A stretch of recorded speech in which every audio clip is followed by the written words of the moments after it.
Hi, so I am back reacting to some videos. This one is Bloodhound Q50 on the run for 8 bodies. Opps want him unalive.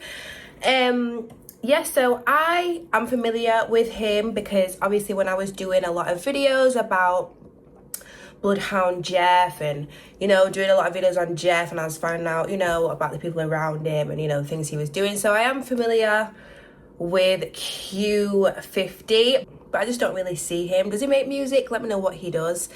But yeah, so this is a little video about him, what is going on, all the details, all the deets. Let me know in the comments if I am in a loop, this video is in a loop, and all the information I need to know is correct. If there's anything I need to know, you can let me know in the comments. Also, jump over to my Instagram, follow me, and let me know what you would like to see me react to next. But anywho, thank you so much for watching, and I'm gonna jump straight into it. History.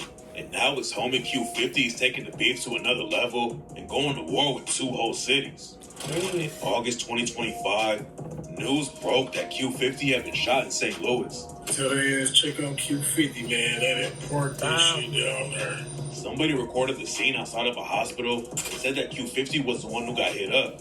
Rumors were flying that Q50 wasn't going to make it out alive and might already be dead. There weren't any real news reports about what happened though, and nobody knew what really went down. Do you know what I always wonder? I always wonder because obviously Q50 and Jeff was very close, like they was always together, I saw, and in the music videos, you know what I mean? And obviously they both are about that life. And I wonder if, for example, Q50, he's got to be so paranoid because his friend got unalived, okay, and he's doing the same stuff his friend did. Like, surely he is just so paranoid, like so on edge now. Or maybe they like that feeling. I don't know. Let me know in the comments if you know, because I just think that all the time. Q50 stayed quiet for a while, and that made a lot of people think the rumors were true. But then the next day, he hopped on IG Live and started trolling his ops in St. Louis. Free body, free money, like you. I best spent that 60K. It didn't look like Q50 actually got hit, but the ops allegedly did shoot up his whip. According to rumors, it all started because Q50 stole 60K from some goons in St. Louis. Damn. Some sources claim that Q50 ran off on a promoter, but other people claim that Q50 finessed a plug in St. Louis with fake meth, and that's what sparked the beef. So when Q50 came back to the city for a show, the St. Louis goons allegedly caught him lacking and almost killed him. Q50 has ops all over the place, and there were a lot of people trying to claim the shooting. But most people thought CTS Lil Wick and his homies were involved with the situation. Lil Wick is a white drill rapper from St. Louis who went viral for shooting a dude in the head and beating the case in court. And after the news broke about Q50 allegedly getting... Let me know, how did he beat the case in court? Like, what happened? How did he beat that case? Let me know if you know. ...in the head and beating the case in court. And after the news broke about Q50 allegedly getting shot, Lil Wick's homie Houdini Rail went live and said he had never popped somebody that famous before. I don't think he gonna make it, but we gonna see. Damn. I ain't never popped nobody that famous before. It's my first time. There were rumors going around that CTS Lil Wick is the dude that Q50 stole 60K off of, and that's why people thought Lil Wick and his homies trying to kill Q50. Then Lil Wick went live and said nobody took 60K from him, but he did try to take somebody out. Well, go get your 60 back. They ain't take 60 from me. They ain't take nothing from me, gang. They ain't take shit from me. I was trying to take something else. In life. Then a dude from Chicago allegedly stamped Lil Wick's story and shouted out a bunch of shooters from St. Louis. Q50 and the Bloodhounds have beef with the Chicago set called 9-5 Mob, and Lil Dre from 9-5 Mob tagged the St. Louis goons and wrote, "I love y'all on 2X grade. Y'all stood on everything y'all told me. I got something for y'all."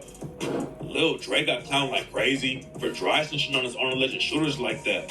So he deleted the post, but somebody had already screenshotted it and put it on Instagram. It's not clear what really went down in St. Louis, but Q50 dissed the whole city on the track 60K and raps, "Go, long live Lil Jeff, LAX with a Drake. Ain't trying to eat dick, get the fuck out my face. St. Louis still mad I took 60K. Fuck it now, let's talk about pay." Broke ass Opps. Next funeral I'ma pay. Then Q50 did CTS Lil Wig and raps. Talking about 60 shots, nigga, I ain't got a scratch. I was posted like I'm dead, but I'm up on a jet. What the fuck I look like letting a lame ass nigga from St. Louis make me a hat? He's a fucking white boy. Don't be surprised when his ass gets stretched. Damn. Q50 allegedly stamped a rumor he was pushing fake weight in the city too and raps. Sold 6 pounds of the soul. Out of town goofies thought they ass was trying to buy meth. Then CTS Lil Wink and his homie clapped back with the track Bloodhound diss and raps. I really get through every gap. Make your Q50 raps. Go post up in the rack. I catch Bloodhound, gon' get his little ass cracked. Q50 was allegedly on the hit when his homie Lil Jeff got killed. And Lil Wick dissed him about the situation and raps. We got a 60 on 2 Drakes. It's like 220 in this car. It's nothing but tracers in this Glock. You try to run, won't make it far. Went on the hit, he hit the splits, and then he watched Lil Jeff fast fall. And when CTS Lil Wick and his homie Sumo Dub went on No Jumper, Sumo Dub said straight up that they were the ones trying to take Q50 out. They're just saying it They out said loud, y'all niggas like... did it. They thought y'all had shot Q50 up. Man, we don't know nothing about nothing. They said a lot of people did that shit, man. That shit, nigga. Nah, we did. They said a lot of shit about that shit. We don't know nothing about nothing. Lil Wick tried to play it smarter and said he didn't know anything about the shooting. But he said he's been smoking Lil Jeff because he tapped in with 9-5 Mob in Chicago and they beef with the Bloodhounds. Beastie B. Oh, word. Yeah. So this not no overnight shit? Like, Nah, this goddamn? ain't no just overnight internet shit. You know what I'm saying? There's more behind the shit than just what motherfuckers would call dick riding. You know, we ain't just dick riding each other on some, oh, we with them because they static with them. Nah, that's not even why we cool with them. Q50 didn't just diss Lil Wick and his homies though. He called out the whole city of St. Louis.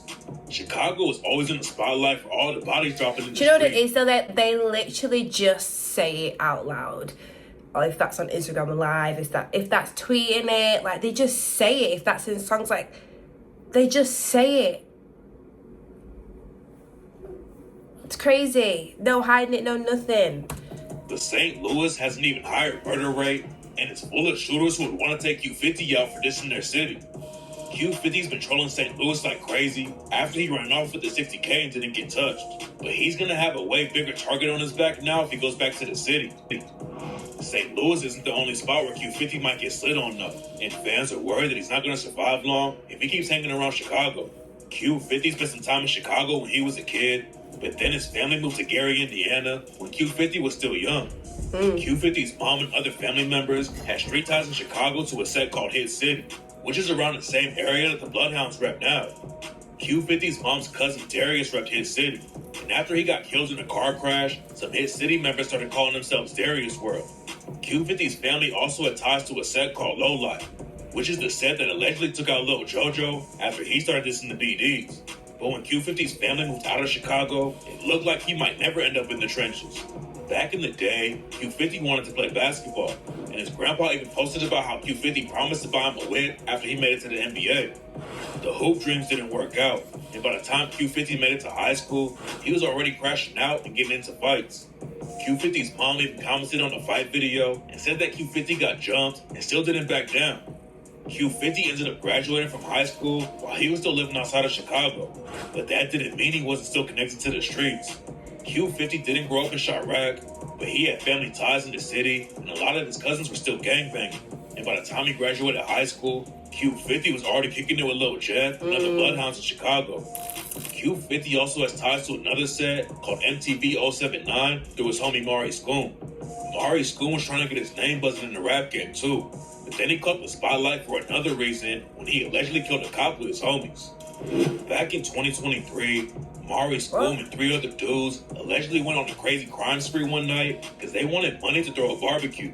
The police say that they robbed 3 people. They wanted money to throw a barbecue.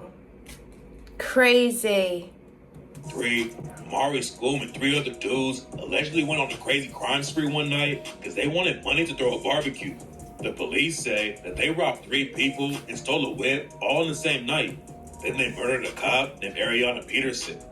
Ariana was coming home from work, and that's when Mari Scoon and his homies allegedly ran her down to take her money.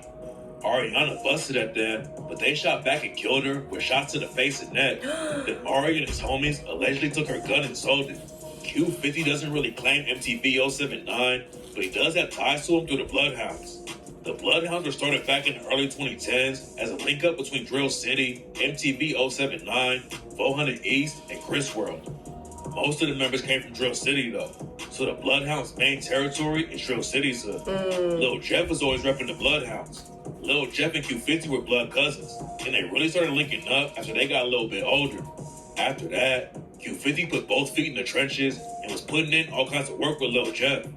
Drill City used to be part of a way bigger set called Lawn City, but some internal beef sparked up after a couple of Drill City affiliates allegedly robbed some OGs in the hood.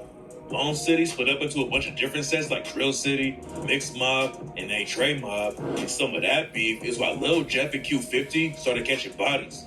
After Lawn City broke up, Drill City started beefing with a bunch of sets in the area like A-Trey Mob and Hit Squad.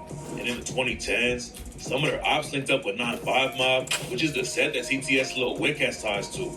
Lil Jeff's older brother, Jay Boogie, is locked in with the Bloodhounds and was tight with a dude from Chris World named Kenny Mack.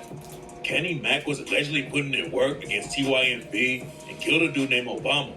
So the ops slid and killed Kenny Mack right in front of Lil Jeff when Lil Jeff was just 11 years old. All that my out the Hey, Jug, on my dead grandma phone. You alive? I damn that shit in a telephone now. That hurt me a little bit. I was like, dang, it's real. Long live Kenny Mack. I was there. I witnessed that. We was by the lake. I think ever since then I've been. That's probably what it was. I feel like they caught my homie. Lil Jeff became one of the biggest shooters in the city, and he said that watching Kenny Mack get killed like that is really what messed him up.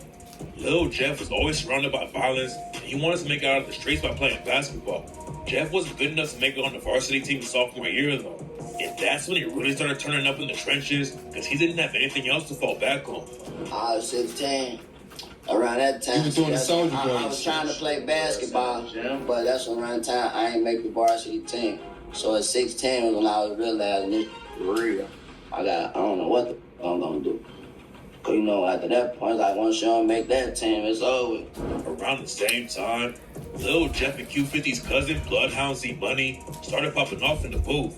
And one of the first times Lil Jeff showed up on camera was when he was in the background of Z Money's. You know what I've noticed, like, in a lot of music videos in America when the people are rolling weed and stuff, like, they do not mix their spliffs, they do not mix their weed with cigarette. But over here, I feel like people do that a lot. Is that not a thing over in America? Is that not a thing? You know, is that not a thing? Let me know in the comments, because I see that it's just pure green in there. Pure just green. It's just green in there when they're rolling it. I don't see nothing else. Video for the track Gone in Your Head. Then in December 2021, Lil Jeff showed up in his brother Jay Boogie's video for the track Niggas Green. Back then, Drill City, Chris World, and Trap City had a link-up called 06679 for beefing with a bunch of sets like Evans Mob, Hit Squad, and A-Trey Mob. And according to some sources, that beef is why Lil Jeff caught his first body. In 2021, a dude from A-Trey Mob named Clay was shot and killed, and some sources claim that Lil Jeff pulled the trigger on him. There's no proof that Jeff was involved though, and other sources say that it was Q50 and Jeff's homie Vert who killed Clay. Then right after Clay got killed, a dude named Ruger got killed in Drill City's hood. Nobody was ever booked for that hit, but one of Clay's cousins allegedly self-snitched on Facebook. Bodies were dropping on both sides though. And a month later, A-Trey Mob lost another member. It doesn't seem real, but it's real. All this stuff's happening. Think Vert killed Lil Crew to get back for Ruger. And on the track Pissed Me Off, Vert raps, "We just got to get back for Ruger, so don't play like we some hoes. Any op that's on the gram, they ass a rat, don't get exposed. We lost bro, but they lost foe. We had to creep up on the scope." And on the track Live or Die, Vert allegedly self-snitched about killing Clay and Lil Crew when he raps, "We riding them cars, we see ops, and that's another hit. He trying to play crazy with the trade, that's another stick. You know fuck A-Trey, Crew and Clay, I got the brothers lit." Q50 and Lil Jeff were allegedly already putting in work in the trenches. But a year later, Lil Jeff hopped in the booth and started airing all the ops out. Q50 wasn't trying to rap at first, but he still showed up in Lil Jeff's first music video wearing a That's COVID what I was mask. saying. And a month after Lil Jeff dropped his first track, Another hit went down, and Q50 was allegedly one of the shooters. In November 2022, a dude from 9-5 Mob named Boogie got shot and killed outside of a McDonald's. Boogie, his brother, and their mom pulled up to get some food, and that's when somebody started busting at them. Boogie's brother got hit in the back and barely survived, but Boogie was the main target and didn't make it out alive. What's crazy about the situation is that it was the same McDonald's where Lil J got shot back in 2013. And less than 2 weeks after Boogie was killed there, another shooting went down at the same McDonald's, and they ended up shutting the spot down for good. The cops didn't find out who killed Boogie, but after Q50 started rapping in 2023, he allegedly self-snitched about the hit on the track Coffin and rapped, "Nigga, go pick your brother up, bitch. Now that's disrespect. Fuck 9-5. New pack coming next. Run up, get close, I'ma do it the best." And on the track Splash Bros, crazy. Q50 dissed Boogie again and raps, "That Glock 23 my favorite gun. I swear that bitch some water. Since 9-5 won the troll, asked they asked about McDonald's. That bitch closed." Boogie's mom got hit up too. Q50 raps, "I went up 8. Niggas know that I'm a real deal clapper. His mama got hit. She was in the way. That kind of shit just happened." Then, Q50 said exactly how Boogie died on the track 762 when he raps, "Glock 29 with a switch, and you know that bitch come with a grip. Please don't run, don't trip. That's how Boogie got his ass killed. Close McDonald's. I don't want to work shifts." Q50 wasn't the only one dissing though. And a dude from 9-5 named Mark clapped back with a song called Get Even and rapped, "Slide through the 9, bitch we squeezing. We took a loss, it's time to get even. And for Boogie, bitch we blitzing. I chase him down, he gon' blick him. Damn you gang, they're my niggas. Stand over a hound, overkill him. We all shooters, we all gon' hit him." Some sources claim that Q50 and Lil Jeff didn't have anything to do with the Boogie hit, but nobody really knows, and the cops never solved the case. But a few months after Boogie's death, the Bloodhounds took a huge loss when Q50 and Lil Jeff's cousin Z Money got shot and killed. Z Money's death was just a start though, because when Z Money got killed, it split up Trap City and Drill City and sparked the beef that Lil Jeff died over. According to rumors, it all started because somebody stole a chain from Trap City. Some people say Lil Jeff snatched the chain and some Trap City affiliates chased him. Then Jeff's homies busted at Trap City. The dude from Trap City, who allegedly killed Lil Jeff, confirmed that the beef started over a stolen chain, but he didn't say if Lil Jeff was involved with it or not. Yeah, they know what they did. So, okay. They know what they did. So, okay, the Bloodhounds did. Y'all was cool. That was my homie. He stole the chain, bro. We tried like took it. He stole my homie's chain. Who was that South Jackson? Nah, bro. One of the other guys. This other one. Letting him wear the chain. He come back like he got into a high field 12. Last in, he lost it. Nobody knows for sure who pulled the trigger on Z Money, but Q50 went live on IG and said that the killer was locked up, and that's the only reason they're still alive. Q50 and Lil Jeff wanted to slide for Z Money, and rumors said they were involved with killing a dude named Lil Pooh. After Lil Pooh got killed, Jeff said he died for dissing Z Money. Then Jeff and Q50 dropped the track In Your Home, and Lil Jeff rapped, "Lil Pooh dissed Z, now Lil Pooh gone.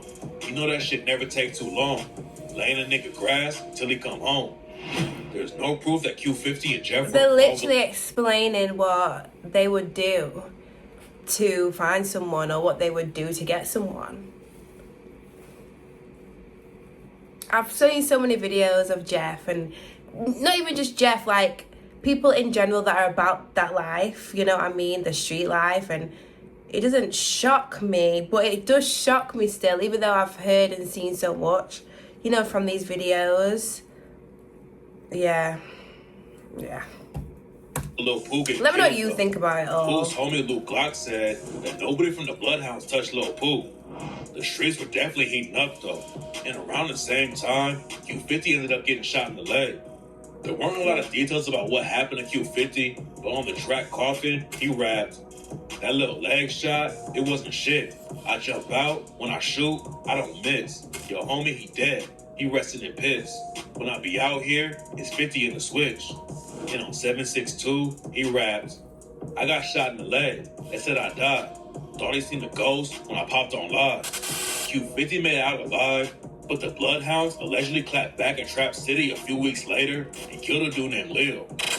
Lil was getting into a rideshare when somebody walked up and started shooting into the whip. Caller heard 6 gunshots, witness male black wearing black clothing, shooting into a white vehicle, possibly a Toyota Camry. Lil Jeff and Q50 started dissing Lil like crazy. Like on the track No Tomorrow, when they rapped, Q50 jumped out all black.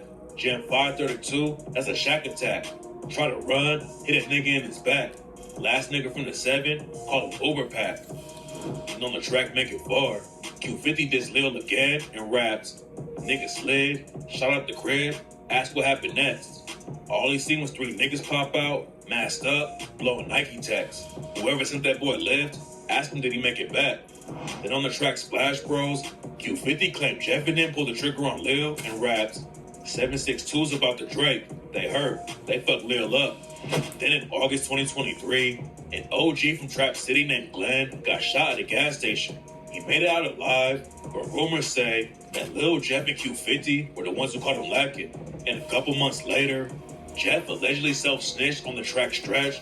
So, self-snitched again, but it kind of seems like Lil Jeff and Q50 were like a duo. Do you know what I mean? Like they was not only best friends, brothers or whatever, you know, they call themselves.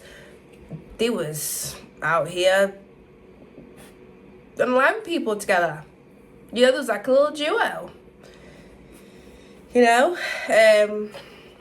Yeah, crazy. He raps, caught one nigga lacking at the stove. Try to run, but you know he's too slow. 5 shots, he stretching the dough. That little cuz gave him 10 more. And on the track Splash Bros, Q50 gave the same number of shots that Lil Jeff said when he raps, we really be stepping on shit. That nigga try to run, he fall, he fucks. I gave him 10, Jeff gave him 5. I guess that wasn't enough. Glenn. Q50 name dropping like that was crazy. But he did the same thing on the track In Your Home and raps. We pull up, send shots at your lips. We gon' spin and spin again. Left on the flow, I'm talking about Glenn. And on the track 762, Q50 raps, I'm up 8. It would have been 10 if it wasn't for Spoonie, if it wasn't for Glenn. Q50 and Lil Jeff were allegedly sliding on the Opps like crazy. But one of the biggest things they always posted about was snatching chains. Okay. One time they jacked a dude named 6300 Bredo who wanted to buy some weed. And then they went live on IG to diss him. Hey man, get the people that... That's what they should never been trying to kick it down the line of green. Yeah, because I literally asked, like, when I was reacting to Lil Jeff, like I said, how did they all get their money? Because it just seems like they're always unliving people. I don't know, like, what do they do for money? And a lot of people in the comments were saying they rob people. Like, they rob people's chains, monies, drugs, and stuff like that. But yeah, if there's anything else I need to know, let me know. But yeah, crazy. They never been trying to kick it down the line of green. That's it, $10 because them his whole hustle career. Everything he worked hard for. And on the track Make It Far, Q50 did Bredo again in raps. I done took so many Cubans, I love snatching shit off necks. And his AP on my wrist is 41. That cost a brick. Ask Bredo where he took the rollie. We smacked him in his bitch. Bredo repped a set on the west side called TMC. TMC wasn't part of the Bloodhounds beef at all, but that changed after Bredo got robbed.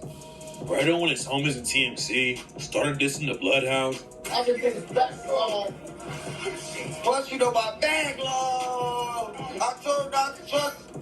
So you damn old. Oh, turn down. Suck up, bird down. I'm saying I'm not playing out. Lay the whole plan down. Leave him with his pants down. And that's why the Bloodhounds allegedly shot TMC Slide a few weeks later. Someone went live on Slide's IG page, but it was weird because they never showed their face. It's a clone, it's a ghost. Y'all ain't talking about yeah, this Glide, this the clone. This Slide V2. Y'all first one up, remember? And Jeff said he hadn't heard from Slide ever since Slide crashed into a crib and claimed Slide was on life support. I ain't heard from that Slide, man, since he crashed into that crib, man. Life got brought from life support. I say, I'm on pain, keep me going. Slide getting annoying. I just want to see them pull the plug. And around the same time, Q50 hopped on Facebook and let everyone know he was up 8 hats on his ops. And on the track Splash Bros, Q50 rapped, Sly got his shit busted a month ago. His ass ain't talking. Lil Jeff and Q50 were putting a lot of pressure on the ops, but if you keep crashing out, it's gonna go left for you at some point. And that's how Lil Jeff ended up dead. Lil Jeff and some other bloodhounds went sliding into Trap City's territory and started shooting. Q50 was allegedly there too, but Lil Jeff didn't make it out alive. Lil Jeff chased the dude up to a crib and was trying to run him down. But then someone inside the crib started busting at Jeff and allegedly caught him 19 times in the chest. After Lil Jeff got killed, 19 times. Q50 started taking the rap game way more seriously. He was dropping way more tracks and airing the ops out like crazy, but then 1 month after Jeff died, Q50 took another huge loss when Lil Scoom got killed. Lil Scoom showed up to a crib on July 7th and spotted on the doorbell camera. There are a lot of different rumors about what went down that night, but some people think the woman Scoom was with set him up. It's not clear what happened next, but a couple hours later, the cops got called to the crib because Lil Scoom had been shot. Then when they rolled up to the scene, the shooter tried to take the cops out too. Do we have a location where that person was shot? Just watch the...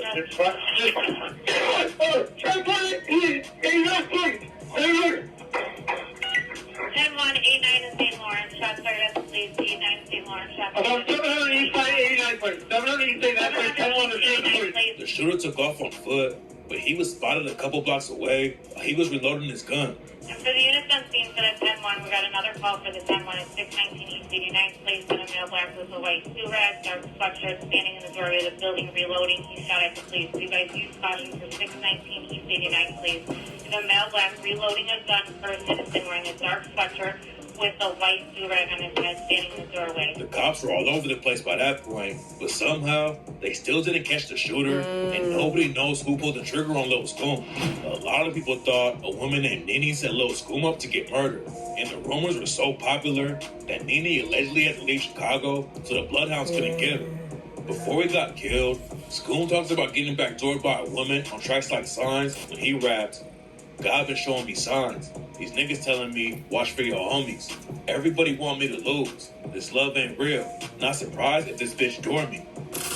There are a lot of rumors about who actually killed Lil Scoom, but a lot of people think Risky Road was involved with the hit. Risky Road and the Bloodhounds already had beef, and Risky Bands called out Q50 on IG before Lil Scoom got killed. According to some sources, Risky Road's beef with the Bloodhounds sparked up because Lil Scoom was dissing a dead Risky Road affiliate named Lil 30. And a couple of hours after Lil Scoom got killed, Risky Road members were posting Lil 30 and saying they would handle anyone who played with his name. A dude from Risky Road named Turbo was allegedly one of the shooters who took out Lil Scoom, and a fan running the fake page got Turbo to self-snitch like crazy. Risky Road allegedly took out Lil Scoom, but they weren't finished yet. And the next time they stood on the Bloodhounds, the situation went left for them. In September 2024, CEO Hawcom and other Risky Road members tried to slide on the Bloodhounds, and Hawcom was hanging out the window ready to shoot. But the Bloodhounds were ready for smoke, and somebody killed Hawcom with a headshot before he could even let off a shot. Rumors say Q50 was the one who head-tapped CEO Hawcom. And on the track King Draco, Q50 raps, I was up in the mill, cut the dumps on Fetty. Or robbing niggas that's out there flexing. Chat vanish mode, these hoes be messy. Rookie ass nigga, Risky Road wasn't ready. Head tap, turn his ass to a veggie. Q50 had a major target on his back from the Risky Road shooters after that. And they almost killed an innocent cameraman while they were trying to catch Q50 at the studio. Q50 did a vlog with a YouTuber named Brandon Buckingham where they all went to the studio. Then later that night, Brandon Buckingham and his crew tried to leave, but there were shooters posted up outside the studio. Shots started going off, and Brandon Buckingham's cameraman got grazed in the neck. He could have died right there if the bullet flew a couple inches closer. They just shot. Wow. They just shot. A lot of shots. I didn't get hit. I don't think so. I'm okay. I busted my knee, my hand. There's blood all over me. Did I get hit? Or is that my hand? Did I get hit? Oh, did I get hit? Did I get hit? Oh, I got hit. Okay. A Philly rapper named Skrilla was there that night and got shot too. He didn't have anything to do with the Q50 and Risky Road beat. But after Risky Road shot him, he dropped a track shot rack and said, "Hop out of Blitz, trying to Troy Polamalu, Ray Lou, Risky Road." And did you see up on the news who done got clapped today? Heard a nigga got head tapped and he done passed away. Q50 went on no jumper after the shooting went down though and said he wasn't even with Skrilla and Brandon Buckingham when the shots went off. Oh, I'm dead and really great. I went with Bursky. And when Brandon and all that shit, why would the fuck would somebody be shooting? What? First of all, what make y'all even think somebody gonna shoot at me? What the hell I did for a nigga to shoot at me? Q50 was probably trying to keep his business off the internet, but then rumors started going around that he had fallen out with Vert. Fans found out that Vert posted that he didn't have a manager anymore, which was another sign that he had beef with Q50 because they used to have the same manager. Some people thought the beef sparked up because Vert was still close with his old homies in Trap City. Back in the day, Vert repped Trap City and Drill City, so he lost a lot of homies after the set started beefing. There was even a leaked phone call where Vert allegedly told Lil Jeff that he missed Trap City. I was just talking to my peoples. But look though, like, I ain't gonna lie, Mr. Look, for we not finna be killing each other, none of that, folks. It looked like Vert and Q50 might be sparking up a real beef. But then Q50 went live and said he could never fall out with Vert, and they were just having a little disagreement. At first, my brother gang. Stop all that for my I'm not into it, my brother, man. What's wrong with y'all, man? My dead homie. That is my brother gang. Yeah, never fall out over shit. I just was mad at folks for a little bit, that's all. Q50 and Vert might still be cool, but now Q50 sparking a new beef with FBG. In 2025, Q50 started dissing FBG members like Booski, Duck, and Brick, even though he was still a kid when that generation of GDs was getting active. Only blood on my ass off, doing no recruiting. If I don't want to jam nigga, I'm still shooting. I'm telling down south, but the car still move. I never crash out, little bitch used to. Every op they down, these niggas be loose. Smoke with a rack, I ain't doing no shoes. Take a nigga ice, he thought we was cool. Slide slow like Woosie, nigga, who was you fool? FBG hasn't been as active ever since Duck got killed, but they still got shooters who would want smoke with Q50 for dissing their dead homies. Q50 keeps saying he's up 8 hats on the ops and is moving like nobody can touch him. But at the same time, he's snorting perks on camera and falling asleep in traffic. He can make it out of the city if he sticks to the booth, but if Q50 keeps playing in the streets, he's probably gonna end up like all the homies he lost. Yeah, I just think that he is so used to a certain lifestyle, and if he's like taking drugs, smoking, drinking, whatever, like he just said, like I just think his mindset is in a certain place, unless he doesn't do them things and cleans up and, thinks about what's going on, then he will make it out. But I just think that people are born in an environment that isn't helpful, Let me know what you think about this, though. I didn't know that Q50, this is going on. Like I said, I've only seen him mainly in Lil Jeff's videos and like a little bit of in his documentary as well. I heard a bit about him, but I feel like today I learned a lot about what is going on with Q50. Let me know what you think about this. The comment said, the self-snitching is so wild, I'll never understand it. It is true, the self-snitching is so wild. I truly will never understand it because, like, I know they are unaliving people. I know it's more of a retaliation thing, like you hurt my friend, I'ma hurt yours, you hurt my, and then they just go back and forth. But like, I don't think they want to go to jail. I don't think they want to go to prison, but the self-snitching on Instagram Live and in their music is crazy. They are snitching on themselves. But it's like they have to say it to diss the other like gang, let's say, so it can get to them, and then everyone just disses each other, and says they unalive this person and this person. So I think that's why they self-snitch on each other, because they want to hurt and let them know that they did that to their friend or their family member. Do you know what I mean? But yes, in the comments, let me know what you think about this. Let me know what you think about Q50, what you think. Let me know in the comments, I'm going to read it. But anyways, guys, thank you so much for watching, and I will see you very, very soon in the next video. Bye.